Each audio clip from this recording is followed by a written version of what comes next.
how technology has changed the way we interact with information, and that's affecting the younger generation especially. So we think there should be an education-led approach. We'll be working with secondary schools to develop curriculums, also working with universities to develop investigative hubs.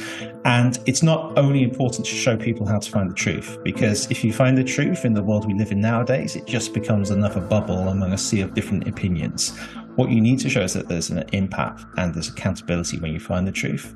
And if we aren't teaching that to young people, then they won't value the truth. They won't see it's any more valuable than the grifters or the liars or people with their own agendas that they see online all the time. So how do we not just try to teach young people, but actively engage them in addressing some of these issues? That could be anything from young people using their own social media channels to challenge disinformation.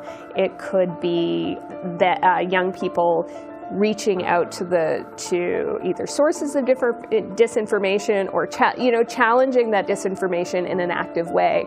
We have a tendency, again, to view young people as learners who we need to teach things to rather than folks who can actively contribute. And so I think that there's a danger in terms of how we approach disinformation, that we stay in the theoretical and the teaching young people rather than actively engaging them in either combating disinformation or recognizing that democracy, I think engaging in democracy is another way, and being active as a citizen is another way to kind of combat some of these realities.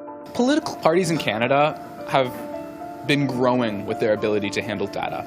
And so the question that we have to ask ourselves, which young people are actually unfortunately subject to a little bit of unfortunate ignorance towards, is social media, right? We get so much data coming at us from all of these different backgrounds. And I think the number one thing that we can do to combat that is make sure we're cross-checking our information, make sure we're looking at multiple sources, make sure we have a very full understanding of the political landscape and who's saying what and how this information is being built and driven to grab your attention, because we never know what the actual implications of it are.